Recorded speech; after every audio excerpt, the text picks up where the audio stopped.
Previously, in the dungeon of the Mad Mage, the party stood within the magical library of Dwemercore, Halaster Blackcloak's famed academy. Ezrah had just gotten his hands on a tome that featured his family name, and he was eager to retreat to a secluded location in order to research its contents. The sorcerer requested that their guide, the mage Elon Freth, lead them back to the dorm Descentia, where Ezra's room was. On their way out, Bones attempted to arrange a later meeting with Marta Moonshadow, but the Moon Elf seemed less than eager to comply.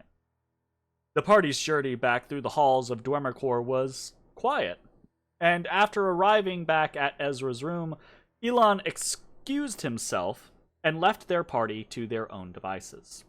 Ezrah began to research the contents of the tome he had obtained. Bones headed off in hopes of meeting up with Marta Moonshadow, and Ashes and Matashtai ventured to the nearby training room. Bones headed to the dining hall, where he ordered food and waited for Marta to show. But it was not the Moon Elf that arrived, but rather Nihilus Jowd, the Red Wizard. A strained conversation began in which Nihilus attempted to contract Bones to kill and retrieve the bodies of the Horned Sisters, Violence and Turbulence.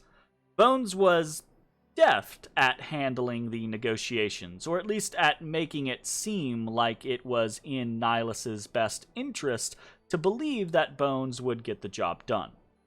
After the discussion ended and the Red Wizard left, Bones waited around a bit longer for Marta to arrive, but after she did not show, the Tabaxi decided to regroup with the party. Meanwhile, in the training room west of the dorm Descentia, Ashes and Matt set about figuring some stuff out. Matashtai began going through his divining kata, attempting once more to locate the next relic of his quest. While the monk did this, Ashes witnessed something happen for the first time. A spectral blue woman, Velena, appeared behind Matashtai and began to mirror his movements. It was an exciting moment as the Kalashtar and his quarry's bond was growing, stronger and stronger. But the two perhaps pushed too far too fast, and the monk was soon feeling woozy and bleeding black blood from his nose. Regardless, the two shook it off and performed the kata, identifying that the next relic they sought was likely on the floor below them. After witnessing this moment between Matt and Velena, Ashes turned towards his own inquiries. He'd not been feeling 100% of late. He had continuously felt exhausted and distracted, awakening in cold sweats in the night. He'd also felt disconnected from his various abilities, and he knew if he, or more specifically his party, couldn't rely on his abilities, that could be dangerous. The Blood Hunter began to slowly and carefully test his abilities, trying to determine which ones were functioning properly and which weren't. He was able to identify that, at the moment, he could not draw upon the power of his blood curses. Hello, Lippo. Hello, Lippo.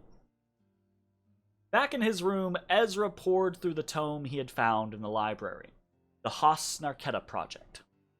At first, he focused on identifying any information related to his father, but there was little other than the surprising revelation that his father was a sorcerer, and apparently one powerful enough to work as an assistant to the near-legendary names associated with its project. Arcturia, Trobriand, and perhaps the author, this Izat. Ezra's research of the volume revealed a core truth. There was information to be had on this topic, but it wasn't all in this tome. If he wanted to know more about the Halaster Project, or about the people involved in it, he would have to do more research. And now he had names upon which to focus his research. Having achieved all he could, Ezrah took a moment to gather himself before going in search of his comrades. He ran into Marta Moonshadow outside his chambers and discovered that she sought some magical guidance from the tiefling Violence. Marta was somewhat less brusque as Ezrah offered his aid, but ultimately the sorcerer could do nothing at this juncture, and the Moon Elf departed. The party reconnected at the training room west of the Dorm Descentia, and as they decided their next move, their discussion was cut short, as the headmaster, Halaster Blackcloak, reappeared. Hey everybody, thanks for watching. If you enjoyed the video, consider leaving a like, commenting, or subscribing. It really helps me out. If you'd like to see me live, head over to my Twitch at twitch.tv/thedistanthorizon.